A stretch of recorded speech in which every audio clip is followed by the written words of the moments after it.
Welcome to the Wickford Area Committee.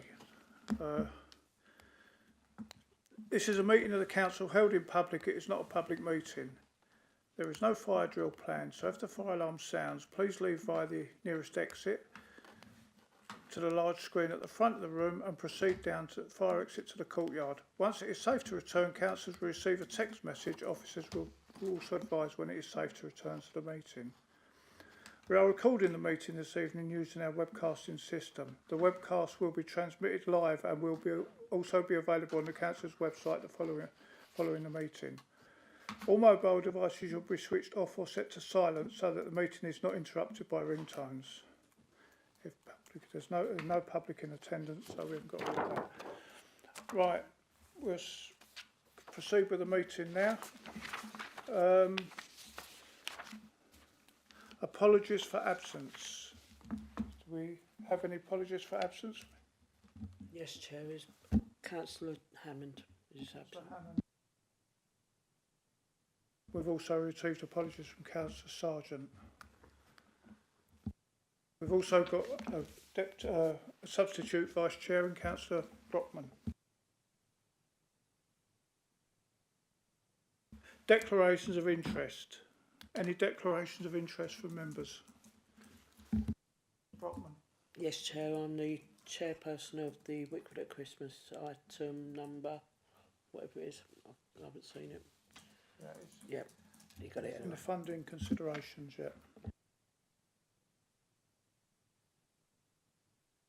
Minutes. We've got the minutes of the meeting held on the 1st of July. I assume everyone's read them. Is everyone in favour of them minutes? All in favour, please show. Right, it's nice and easy. Unanimous there. So now we go on to, there's an update of funding from the Friends Memorial Park. I think the officer is going to tell us about that. Yeah, thank you, Chair. The committee awarded the Friends of Wickford Memorial Park £6,000 to build a stumpery bog garden from the Believe in Belgium Fund capital. And they have since sought funding from elsewhere because they want to make it into more of a memorial garden. So the update is they will be returning those funds back into the Wickford Area Committee pot. So that will be action straight after this meeting. Thank you for that. Right, so we've got extra money to spend. Right, so next we got a Lucas Brawowski, Karis Dyer and Helen Sheen from Morgan Sindall to provide an overview of the service, its performance details and how they interact and support residents and the wider community. Thank you. Good evening, everyone. My name is Lucas Borkowski. I'm a Senior Partnership Manager for Morgan Sindall. Thank you for inviting us to today's meeting. Together with me today are my colleagues, Karis Dyer, she's a Customer Performance Manager, and my colleague Helen Sheen, she's a Head of Social Value. We'll talk you today through a presentation. We'll focus first of all on overall service performance numbers, then we'll move to area-specific statistics and how we improve our service, and then next stage of it will be how we support local communities, and after that we'll open the floor to any questions. Okay, let me start first. So between October 2024 and September 2025, we completed 39,172 repairs. 86.4% of those repairs were first-time fixed appointments, and that partially resulted in a very high customer satisfaction rating of 86%. To achieve those numbers, we taken over nearly 82,000 calls. Our service improved between October last year and September this year. The call waiting times dropped from 7.5 minutes to just below 1 minute currently. And our calls answered rose from 81.4% to now at 98.2%. So there's no situations anymore where residents having problems with getting hold of us in the peak times. So in the same period, we received 565 complaints. This is on the backdrop of that 39,172 repairs that we delivered. That's both gas and repairs. This is equating to 1.4% performance in comparison to the benchmark numbers for both London and nationwide. I'll pass now to my colleague Karis.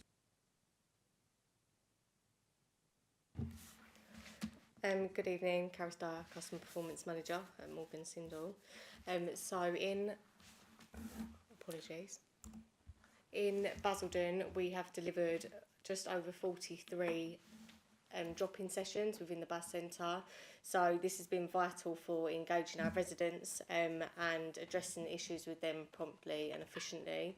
So with that, we have raised over 500 new repairs and completed 385 repairs out of those.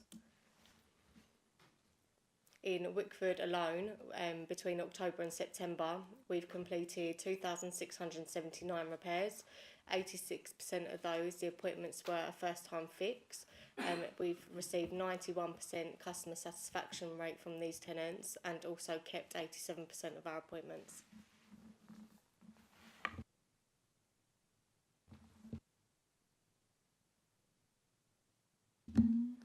Oh, good evening. My name's Helen Sheen. I'm Head of Social Value. So I'm just going to take you through our community engagement. So we use a method of social value reporting, which is an industry recognised social value calculator called the Social Value Portal.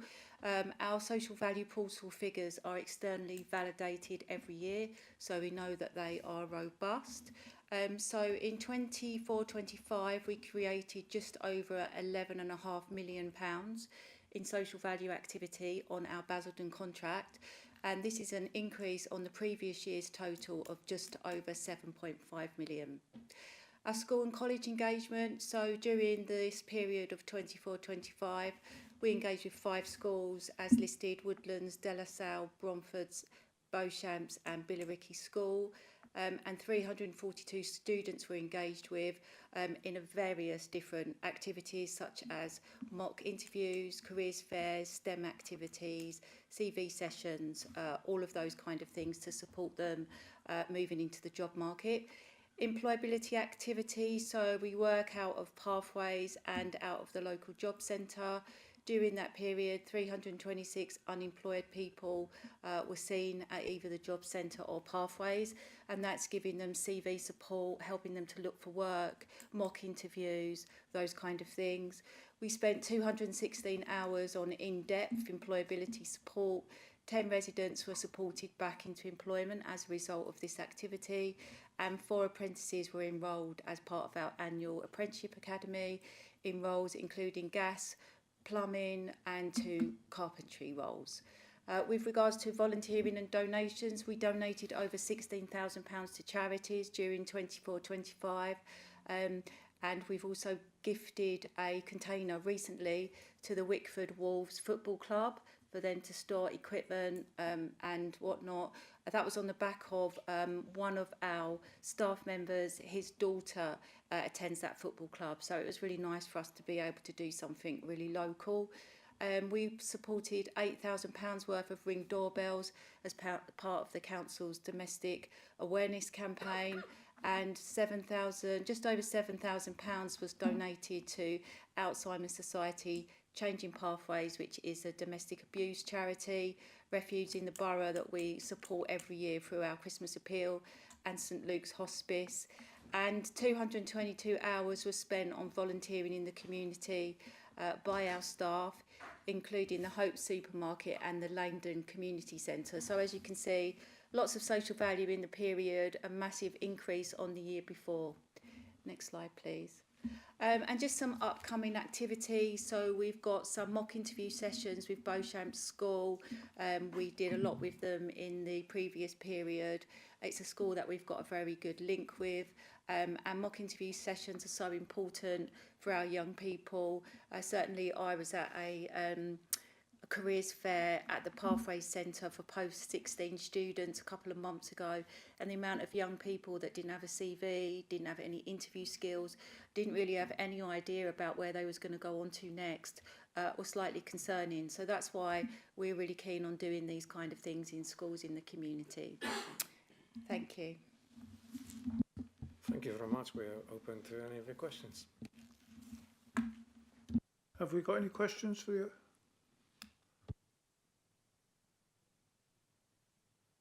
It must have been so comprehensive. We've got no questions. Thank you very much for your attendance. Thank you Thank very you. much for your time.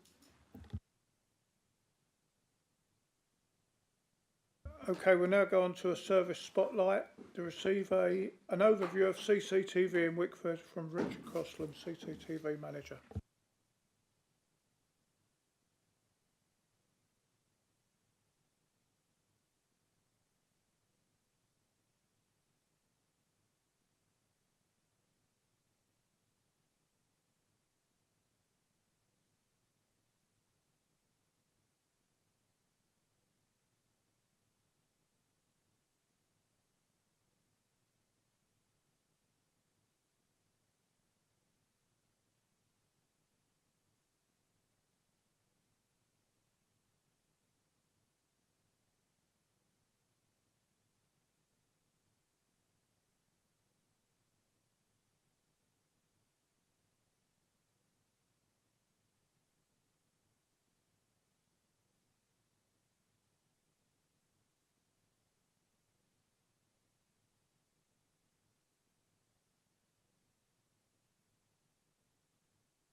Sorry about that.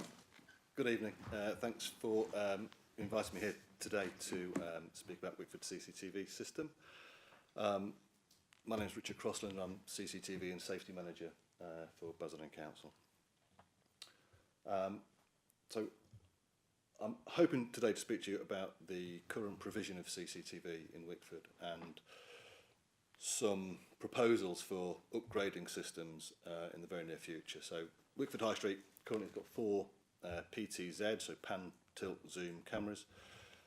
These are located in the same locations for the last 10 plus years. The 4 cameras were installed in 2016, and although provide reasonable images, as we'll see in the next few slides, they are the oldest cameras, or one of the oldest cameras on the Basildon Council system.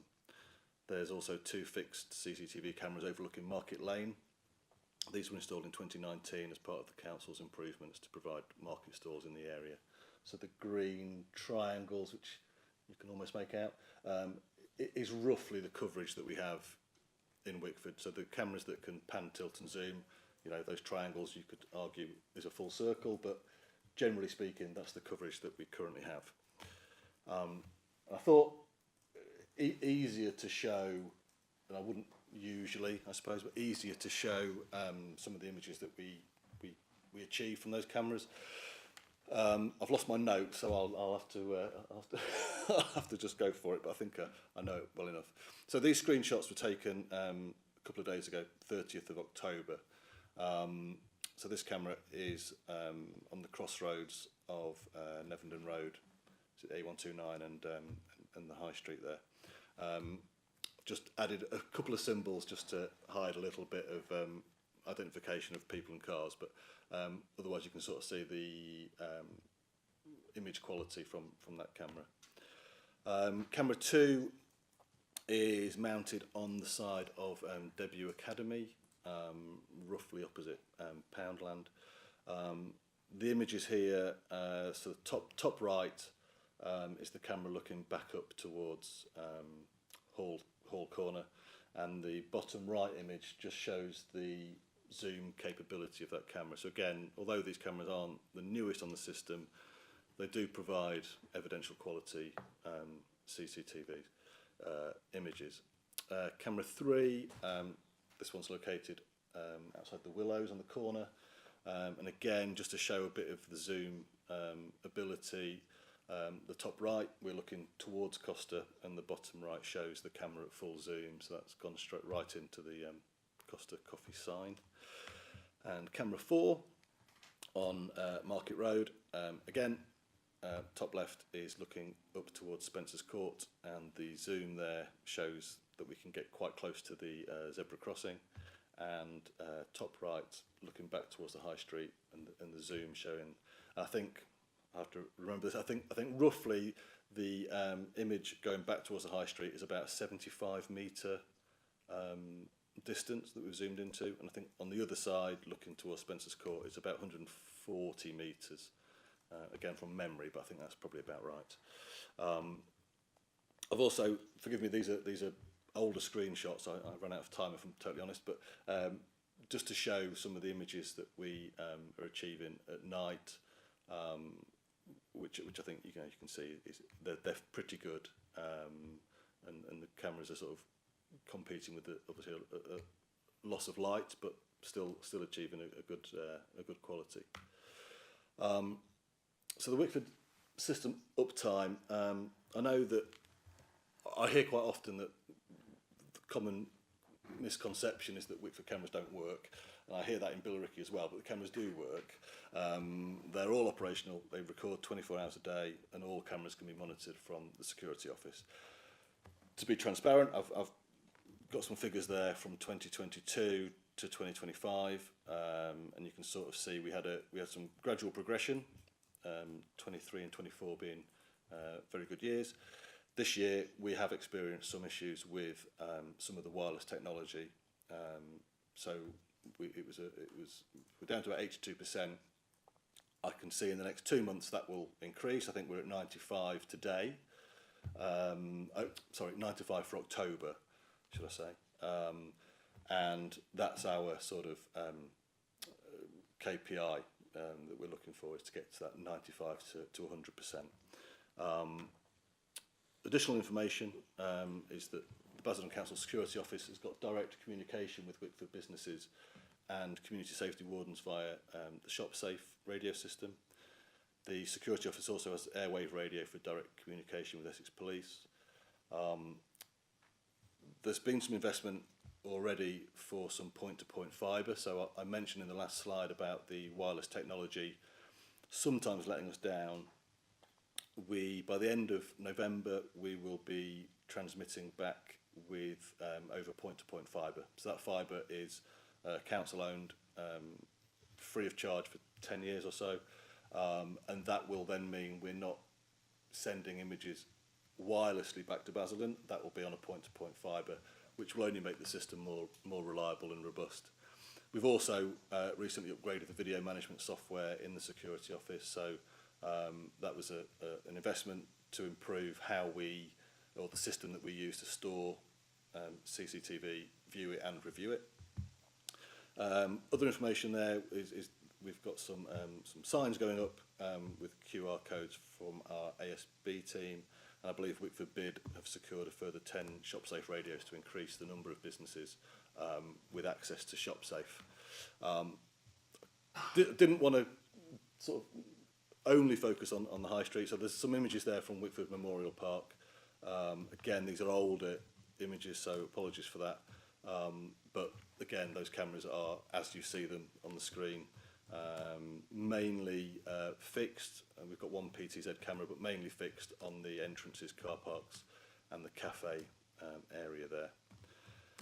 So, moving on to the future proposals of CCTV, and I've not shown this to many people, but I thought this was a good opportunity to show what I think at the moment the CCTV provision could be. So, following a successful PFCC funding bid for over 160,000, not all on cameras, but there's an opportunity to use some of that funding to improve the CCTV provision in Wickford High Street. And the proposal is to increase the number of cameras and replace those that we have.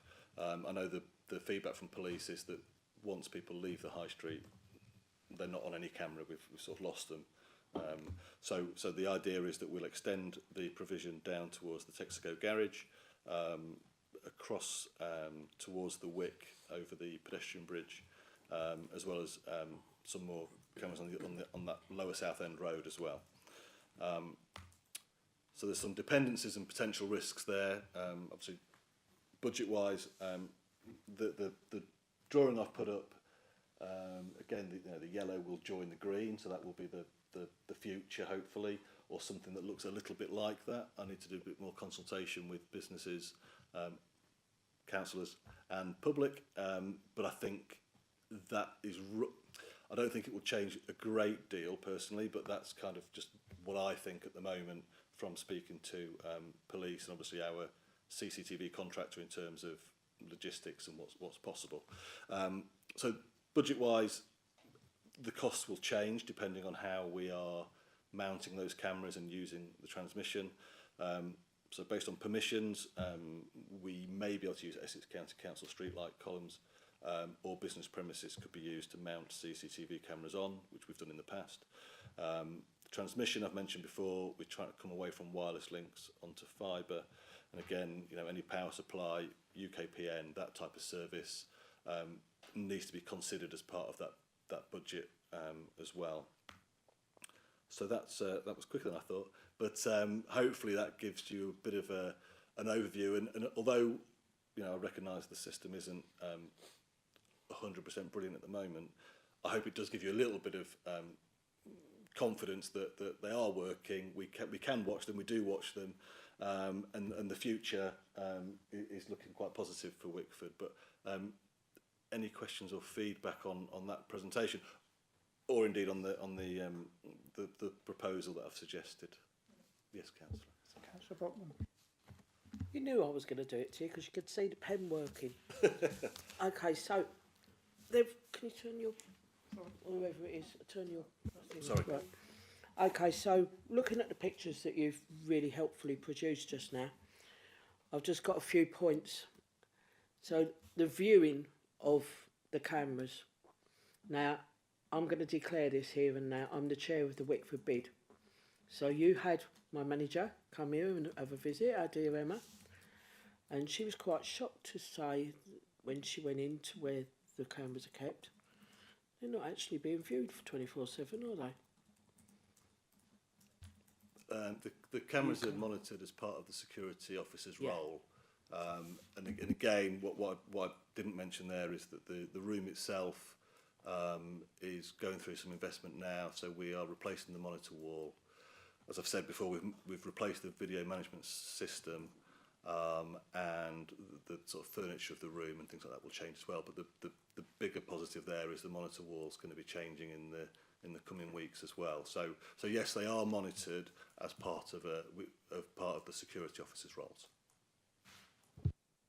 However, what they should be doing is sitting there 24/7, watching them instead of doing other things. That's what they should be there for.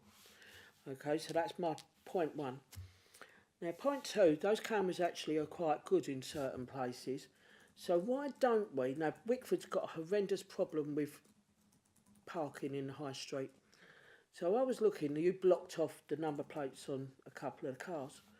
So why can't we multitask? It's a woman thing that men don't get really often.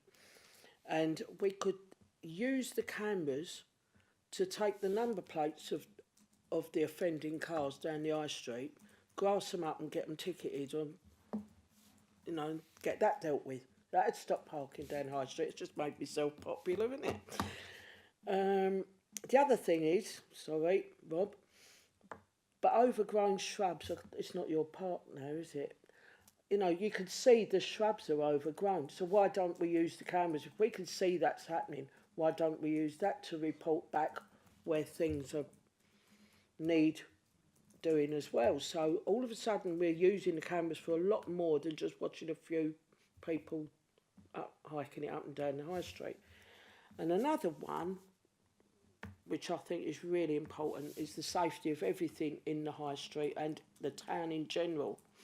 in all our towns, is why don't we invest in having cameras on every entrance and exit in and out of all of our towns, so that if a car gets nicked, you can see it going in or out of an area. So you can say, car's been nicked out of up where I live in Brock Hill, Wickford. Oh, there's an entrance. What way did it go? Oh yeah, we'll look at those cameras. Suddenly didn't see it going down the road. Just trying, you got half a chance and the coppers can see it. All those little things as a suggestion. I haven't run you out of ink on your pen. All right? That's me so far.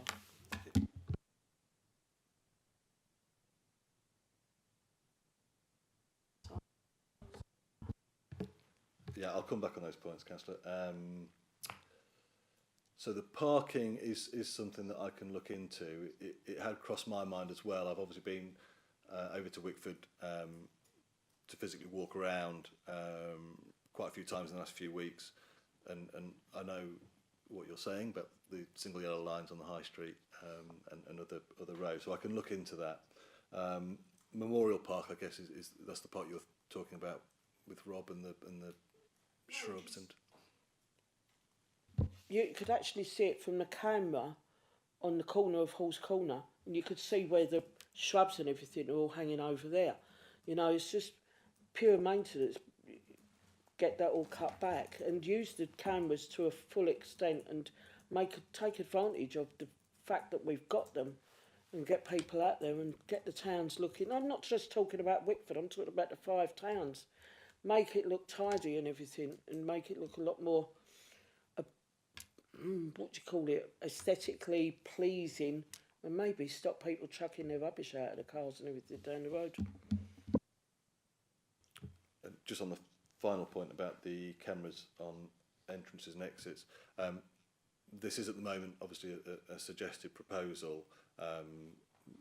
We'd need to have a competitive procurement exercise. So we can look into that, and obviously, you know, when those prices come back, we can see what we can and can't do. But I'll take a look on the map as well and start earmarking those as to potential locations as well. Alex. Anyone else? Alex? Councillor Myers, sorry. Thank you, Alan, Councillor Bull. Thank you, Richard, as well. And I know a couple of years ago we had some conversations with the camera at the Willow Centre. I don't know if you remember. You do remember, good. Where we had solved the issue of some of the antisocial behaviour that was taking place outside of Wickford Library, because the cameras were able to pan round and at school leaving time to see the issues that were going on at the bottom of the Willow Centre. And it took a couple of weeks, but a few of the little Herberts were stopped and issued fines, and the library was very thankful for the help that was provided with that. So again, I don't think I came to you before, but thank you very much for getting the cameras pound at the school times after leaving school. So thank you very much for that. I have a question in terms of, because there's another camera that the council has, and I did have some of the arboricultural team to cut down a load of bushes and shrubs around. You also have a camera room in Netherland car park where the community centre is.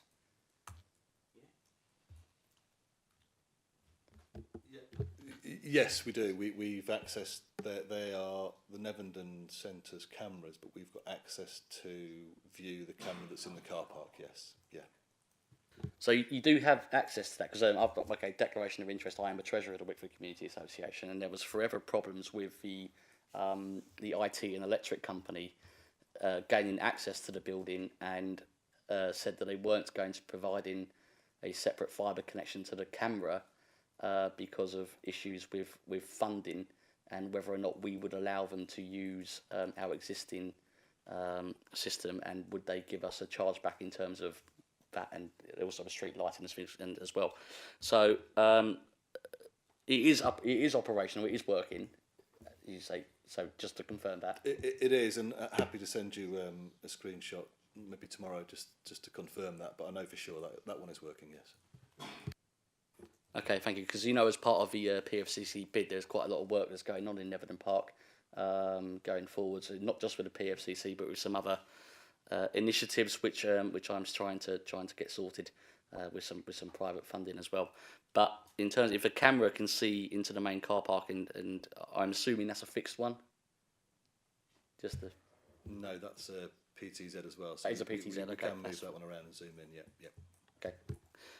In which case, then obviously you've got the full sight to the end of the car park where the gates are, and then obviously turning left, you can see down the alleyway where it goes down past the care home.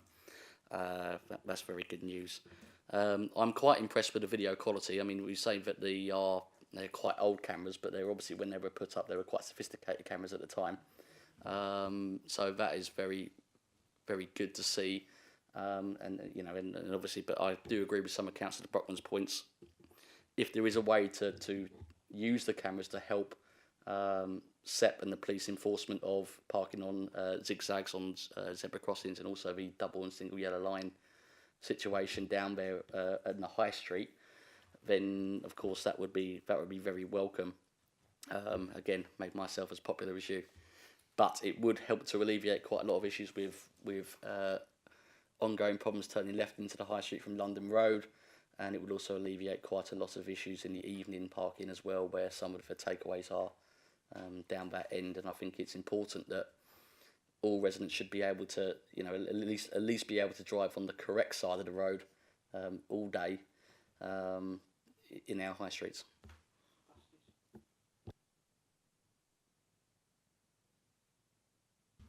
Thank you for that, Councillor Myers. I've got a couple of questions. So we're talking about extra cameras. How many extra cameras are we anticipating?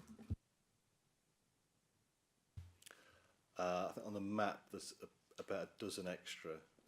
Obviously there's a limited budget. I think the numbers I've indicated are probably about right for the budget that we have. That's not to say it might go over or less than that, but I think what we'll do is we will plot more options, and then we kind of pick and choose which ones we can go with priority wise and cost wise. But yeah, I think comfortably we would increase up to at least between 12 to 20. I think would be reasonable. Thank you for that. Obviously, you're talking about a microwave link. As I understand it, the wireless link goes from the Spencer Court Care Home to the Basden Centre at the moment. I was involved in installing them cameras years ago.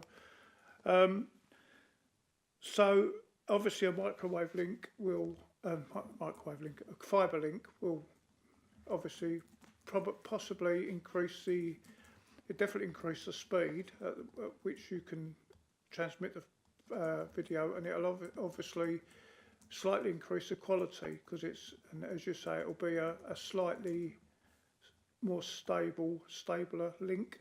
So you're saying this is coming in November, is that certain?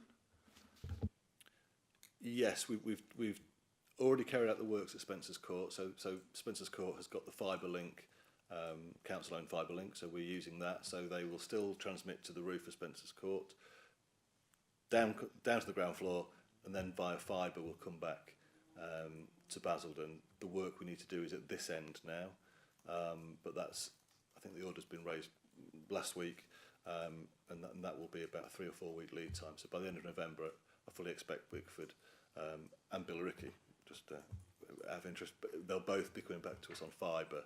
And as you say, the problems that the wireless link can give you in terms of poor weather or a tree that grows, it does away with all those issues. And I think what it'll also do is it will increase our proactive live use of the cameras. It will reduce the latency on some of the cameras that we've got. So yeah, it will be beneficial, and happy to come back at a later date and update people on how that's gone. Okay, and obviously it'll increase the capacity so we can put more cameras in as well, yeah? The other thing I'll say is I'll second Councillor Brockman's thing on entry and exit into Wickford. It would be useful to have cameras on the entry and exit. There's basically 4 entry and exits: Southend Road, Rumwell Road, Neverton Road and London Road. That will cover all 4 exits into Wickford. So that would be a good use of 4 cameras if we could do. All right, Brock Hill's 5, Swan Lane is 5, yeah. Brock Hill's in Chelmsford, but Swan Lane, yeah. So it'd be 5 really, yeah. I'll make a note. I'll add that to the proposal. Thank you. Thank you. Anyone else? Councillor.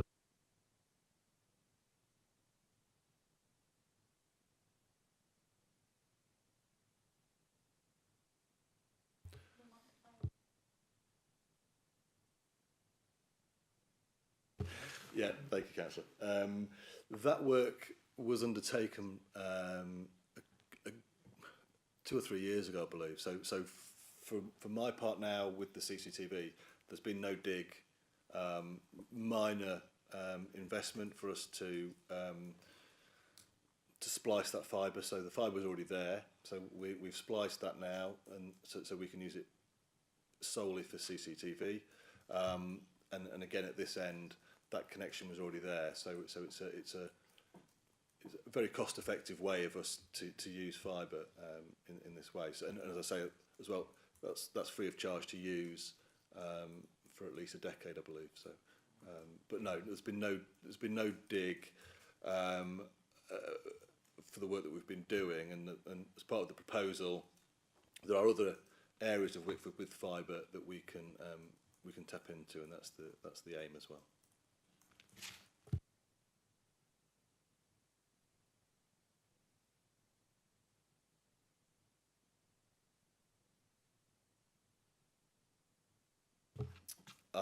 Well, I mean, there was an incident last week that we were involved with, and we were able to speak to the police on airwave radio live to sort of direct officers to the incident and give vehicle details, that type of thing. So I know it's a bit vague, but I won't go into too much detail. But yeah, I mean, we are using them regularly. I think the shop safe radios with businesses, so we can be told what's happening as well as we can inform. I think that's a real benefit as well, to have that audio communication with the shops in town.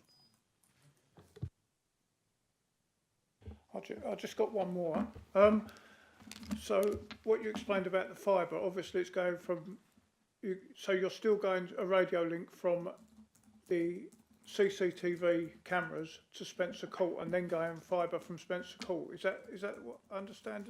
Yes. Yeah? Is there no way of making, because that's kind of a hybrid way, isn't it? Is there no way of making, with your investment, fibre from the camera all the way to here?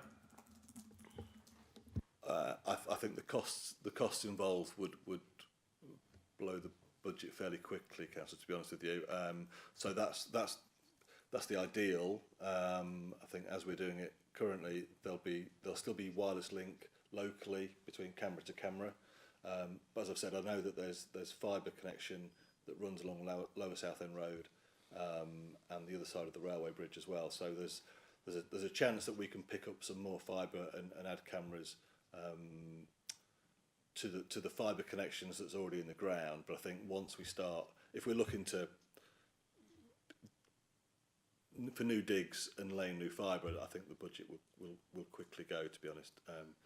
So I think at this stage it will still be that hybrid of wireless locally, but the big jump coming over fibre.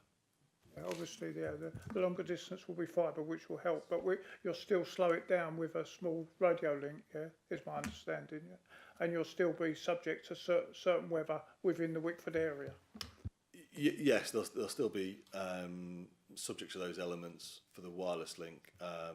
Those short throws, we don't have a great deal of issues with that. I think it's mainly that long jump over wireless from Wickford to here. So yeah, and obviously the equipment we'll be putting in will be suitable and adequate for those short hops. Yeah, I understand that. I'm just trying to be more thorough, if you like. Any other questions? Thank you very much. That was very interesting, especially for me as ex-BT. That was quite interesting. Thank you very much. Right, we now go on to our update from the Pride team, to receive an update on the work of the Pride team from Mr. Baker.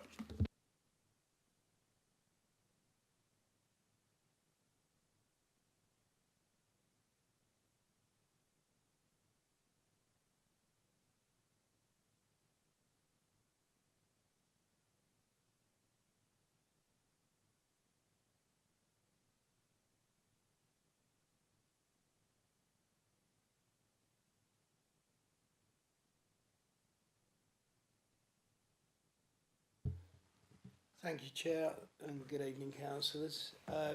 So I'm Rob Baker, Head of Neighbourhood Services, and Councillor Brockman, yeah, you're correct. The shrub beds are mine. It's just a wider remit than just parks and countryside now.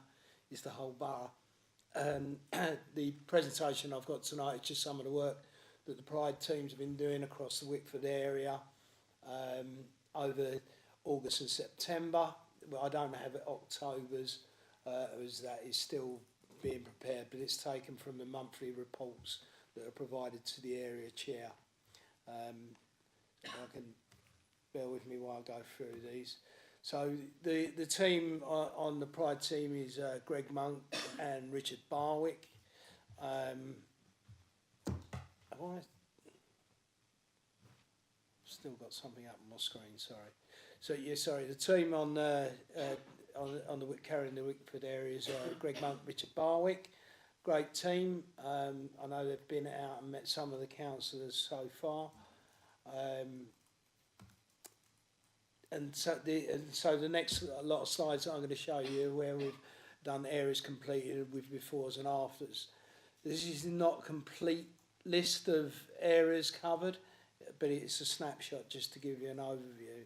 So as you can see along there, all completed works in Broad Oaks, Cedar Avenue, Barry Pavement, Cranfield Park, Radwinter Avenue, Mercy Crescent, Scott Drive, Shotgate. And as I go through here, these are some of the works that they've tackled.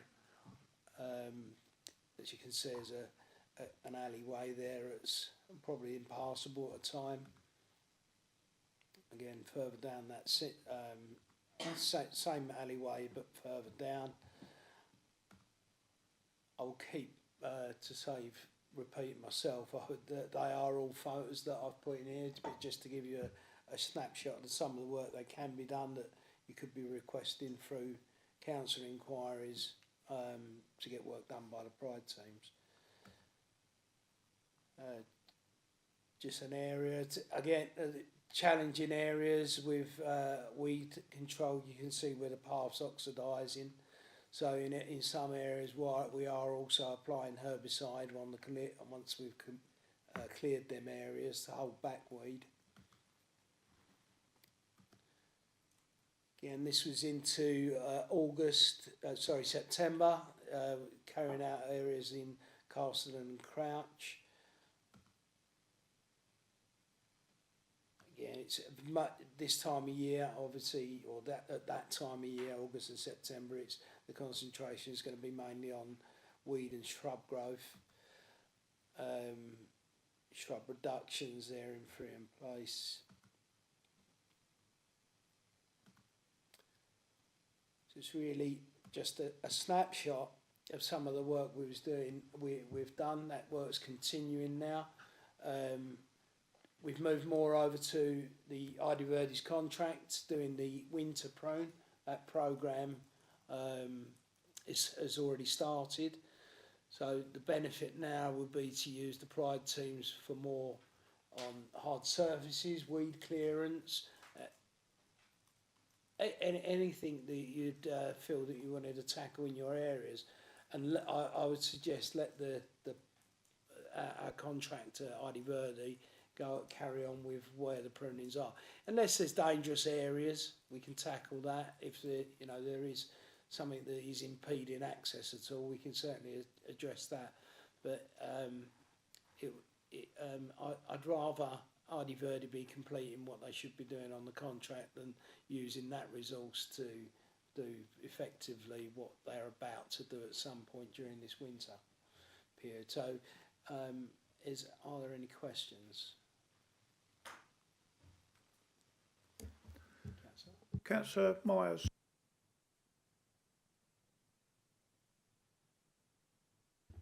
Thanks. Hi, Rob. I think we brought this up a few months ago as well about the potential duplication of work between the Pride teams and ID Verdi, and there was going to be a sort of system in place where things the requests would be checked and whether ID Verdi will be doing it or you'll be doing it. So is that in place, or is that something that I say need to be mindful of, because obviously you don't want to be duplicating work, and then perhaps you go in there and they've already done it, or you've already done it when I've already go in, there's nothing to do. And that would be a concern for taxpayers' money to get done, because you just want it to get done. I don't care if we do it or they do it at this moment in time. But is there something in place to stop that duplication now? Because I think we did raise it a few months ago. Thanks, Councillor. Yes, there is, and I think that's the benefit of where we're working in an area-based operation now. Prior to the changes of working more area, the contract was overseen by contract monitoring officers. That role is now with the supervisor. So the supervisor that manages the Pride team is managing the contract of Ardie Verdi and checking their work as well. So that duplication should be avoided. What I will say is the contract for Ardie Verdi is not for a summer prune, it's for a winter prune. And the problem we have is that the main growth is coming during the summer, and that's when our demands are. And, you know, effectively it doesn't get through a year without a summer prune. I can give assurances that we're not doubling up on their winter prune. What we need to do is ensure that they still complete their winter prune. Or if we've covered a summer prune by using the Pride teams, there's going to be less growth come their winter prune. But we still need to make sure they do.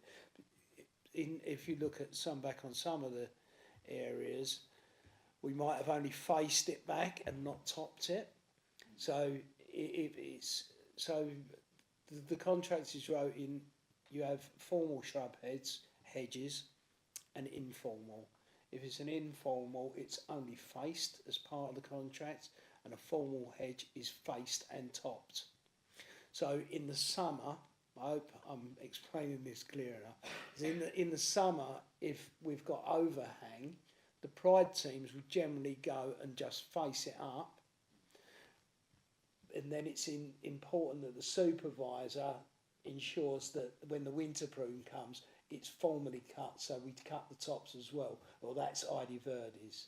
So, you know, just because it's had a summer face up doesn't mean to say that we haven't got to do it in the winter. So, but that coordination will become a lot better. We meet with Ardie Verdi weekly, or the supervisors for each area are meeting on a weekly basis to ensure that there's that consistency as well.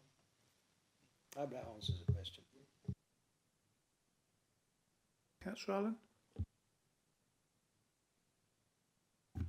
Yes, you mentioned you were cutting it back and then putting a herbicide on. Does that neutralise the ground permanently?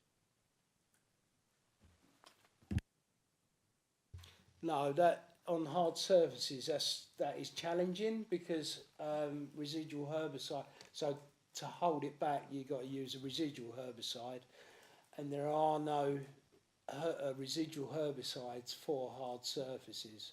So effectively, we can't.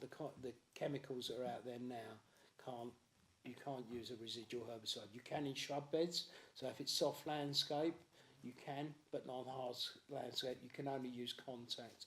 Now your question might be, if you're strimming out those weeds, what are you contact? You know, it's about that contact, but it does hold it back. It holds it back, but it won't stop regeneration.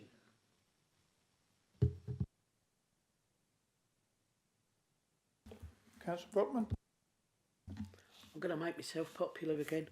I'm of an age, and I suspect a few of us in this room are, that can remember back years ago when our parents or our mums used to sweep the front step, and they used to sweep the path and everything, and then every so often the old man, if you had one, used to get out there and pull the weeds up and everything, and in the road and in the gullies and on the pavement and everything. And I just find it incredibly sad that those things we've lost now.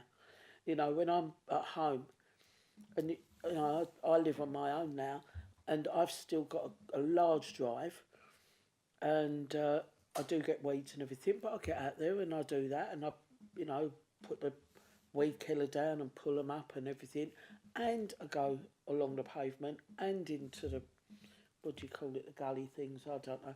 And it's such a shame that people nowadays don't take pride in the area where they live and do just dig up a few, pull up a few weeds and get rid of them. We've all got the bins to put them in, and they, you know, to encourage people to do that in the area where their own little area would be so good. And just imagine what else the Pride teams could do if everyone was to do something like that. They wouldn't be spending their time doing that. They could be doing another beneficial thing. Just me having a little rant, but just a thought. I do agree, but there are a lot of people out there that do take pride in their areas, and I can say I can also remember them times when my parents, so I'm not far off the similar age. Councillor Aldridge, have you got a question? Hi Rob, do you look after the pathways into Shotgate Park at all? You do. I noticed over the last couple of weeks that some uneven surface signs have gone up. Do you know roughly if there's a plan to resurface part of those paths, or is that down to somebody else to do? Thanks, Councillor. So, is that the section that runs from, I'm going to say, the main entrance up to the Phantom Chase? Is it that footpath along there? It's from about halfway. It's from about halfway up there, from to the south end to the Phantom Gardens entrance. But also there's a bit at the far end, between Honington Close and coming back towards the Phantom Gardens one as well. So yeah, if I'm correct in understanding the location correctly from the way you're explaining it, that is an Essex County Council path that runs through there. I recall meeting Councillor Brockman there a number of years ago. If there are signs up there for that imminent works, then that's a great success. I'm pleased to hear that, but I think it is the one. I will check. I will get that checked out. But I think you're talking about the Essex County Council one, and so if they put signs up, that should mean that there's work imminent along there. And fingers crossed that's the case. Yeah, so at the moment you've got the cautions uneven to surface, so signs there at the moment. Right, I can. Maybe about 2-3 weeks. I can check that out, Council, and I'll come back to you. Please, thank you very much. Thank you for that. Any more questions? Councillor Allen? Is Craze Hill pavement in your jurisdiction? That's from the Craze Hill shop up the hill to the rest of Craze Hill, really. The pub, basically. Yeah, the pub. The grass kept making the pavement very narrow, and it was never cut back to make a wide pavement there along there. It's always very narrow from the shop up the hill. It got narrower, and there's no pavement the other side, so people having to go up and down to the shop, or there's a bit of a danger there. So the footpath is Essex County Council. I know exactly where you mean, and it is although the shrubs along there would be part of our responsibility from a cutting back. But yeah, it's a very tight. It has no time for growth.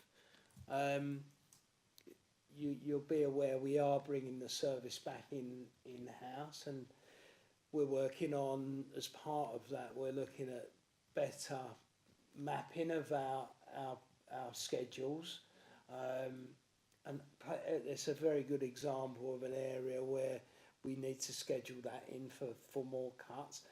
You know, it could be to the detriment of other areas where it's not overhanging a footpath, but it's certainly, you get a few inches growth on there and you're already restricted to just a narrow path before you're in the road. So I do know what you mean. But I think in our mapping of our schedules and our cutting schedules, we need to look at areas like that and prioritise those over areas that might cover grass verges, which won't impact anyone that's walking along a footpath. But yeah, that's something we are working on. You'll be pleased to know that from 24th of November they'll be back in the Crouch and Castleton ward. This week they're in Wickford Park, Councillor Shields, and after that there's 2 weeks in Billericay and then they're back on Crouch and Castleton ward. So what I'll ask is that if anyone puts any requests in, can they just CC me in, just so that I've got an overview of what's happening. That's but so from 24th November they're in another road like that is Netherden Road by the B Cash restaurant. That's a similar one to what Councillor Allen was saying. Yeah, similar situation. Yeah, that needs. So yeah, that's my comment. Is there any other questions? Thank you very much for that. Very interesting. Yeah, thank you very much. Right, we'll carry on now to item number 8, the funding considerations. And if it's okay, items 1, 2 and 3 on your list we'll take as one because they're all about a Christmas funding for the Christmas party. So can we take 1, 2 and 3 as a whole? Thank you very much. Unless anyone's got any objections to that? No? I'll second that. Right, okay. I'll pass it over to the officer now for update. Yeah, thank you, Chair. There's 6 considerations this evening, and like the Chair has said, I'll cover the first 3 altogether. So they are £1,465 funding award to Spencer's Court for their Christmas party, anticipating 75 people to attend that one. 1,368 funding award to Shopgate Wednesday Club for their party, where it's expected 57 people will be in attendance. And the final one is a £600 funding award to the Wickford Community Centre Over 55s Club, and they're expecting approximately 27 attendees for the event. Thank you for that. Have we got any comments on any of that? Councillor Myers? Just one. Myself and Councillor Adam went to the 2 we had last year at the Wickford Community Centre, and obviously the one at Notebridge was the money was returned. Can't remember the reason why now, but I seem to remember there were a lot more than 27 people at either of them. I think Colleen was there. There was a lot more than 27 people at both of them. It was a Friday. I think it's like their Friday. No, the over 55s at the Wickford Community Centre. Yeah, I think there were more last year, but that's that one's going to be for 2 groups now this year. So the one at the Wickford Community Centre, the 2 groups are joining together this year. So it's the one that meets on the Friday, and also the Spencer's Courts have decided to combine that party this year. Yeah. Any other comments? Take a vote then. All those in favour of the funding, please show. Unanimous. Thank you very much. Right. Do you want me to leave the room for this? The second one is for 2,194 to Wickford at Christmas event. Oh, we've got the chair of the Wickford Christmas event here. I think she should leave the room while we discuss it.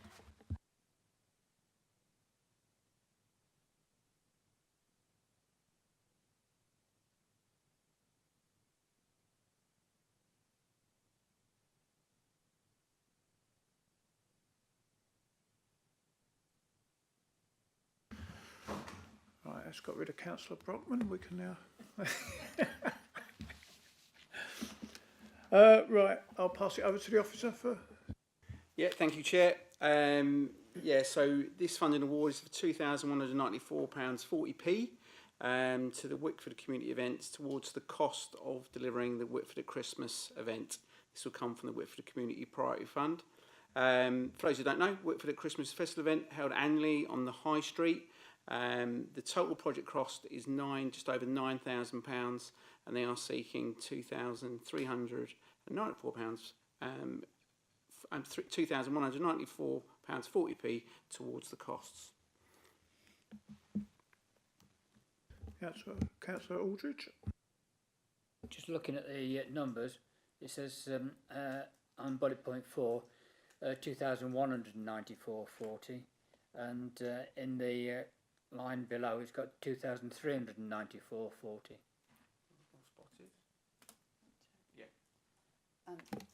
Yeah, the original request on the expression of interest was for 2,394, but at the informal meeting there was a query about one of the items around the bin provision, and it was suggested that we go back to James Hendry to the teams to talk about that, and so that amount was reduced to 2,194 going forward.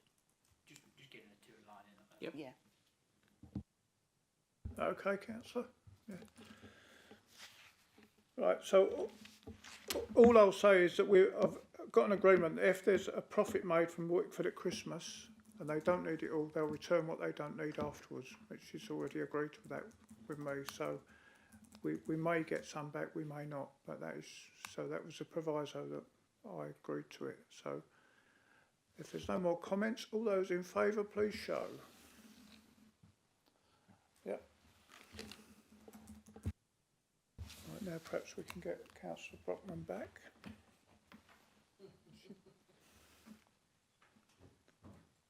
There she comes, she's peeking through the door.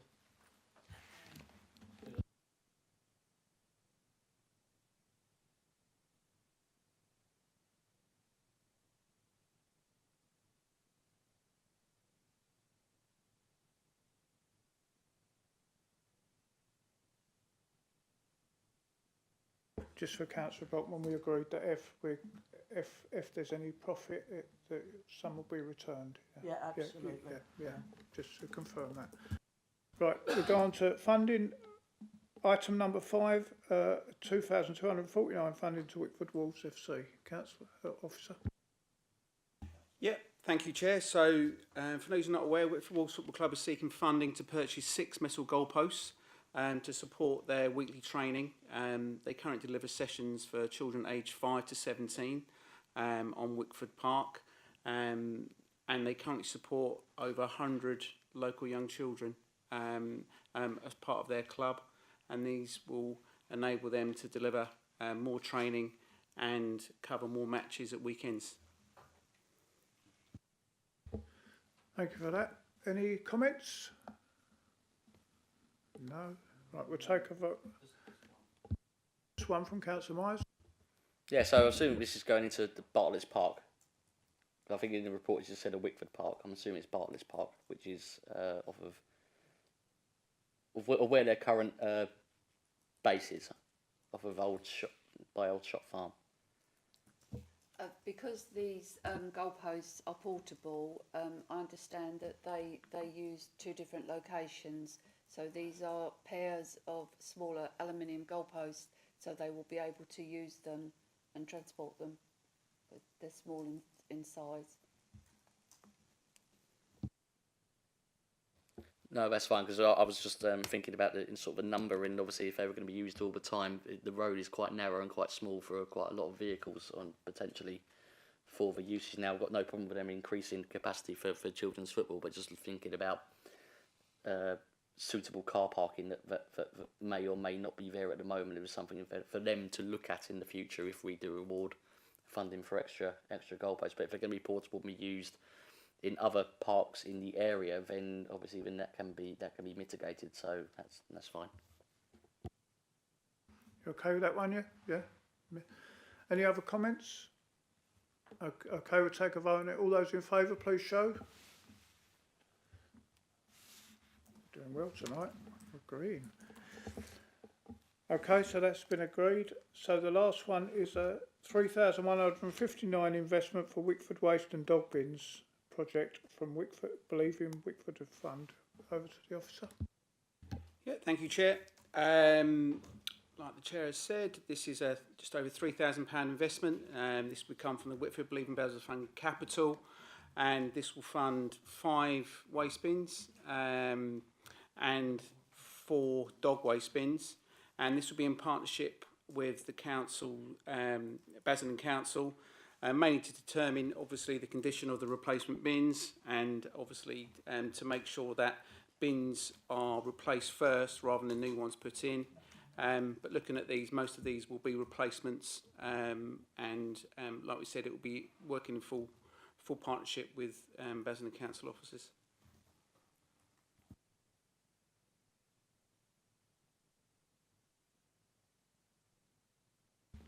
Okay, Councillor Aldridge. Yeah, just a slight clarification on the Shopgate Park one. There was one in the location that we're looking to put it into.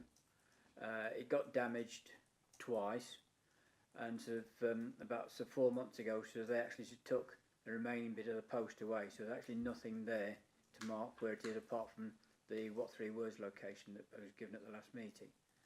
So you can argue whether it's a replacement or whether it's a new bin, just for reference. Thank you.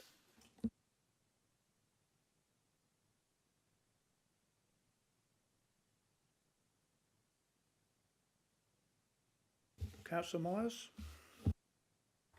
Yeah, thank you, and thank you for finally bringing up the dog waste bins along Wash Road and surrounding roads off. I believe there was a map that was sent quite earlier on this year in order to get some funding approval, but I do know that the officers did have some concerns with some locations, which I think have now been finally ironed out with some of the waste teams. So we are here, and I think that's good. And obviously thank the officers for travelling to the site to review where the proposed bins were going to be most helpful down there, because it is a very wide, it is quite a wide footpath, but there is no provision down there at all, and it is very well used. So these additional bins will go a long way to supporting the local litter picker groups, and obviously the waste teams as well, because when they do go down, Rob, I know your team's done quite lots of work in Wash Road, pruning and trimming up, and it must not be very sightly seeing a load of bags tied to hedges and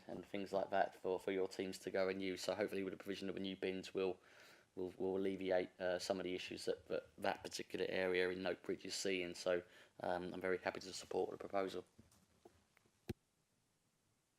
Thank you. Any other comments? No. Okay, we'll take a vote on that. All those in favour, please show. Unanimous. Well. Okay, thank you very much. That's the end of the meeting. Thank you all very much for attending.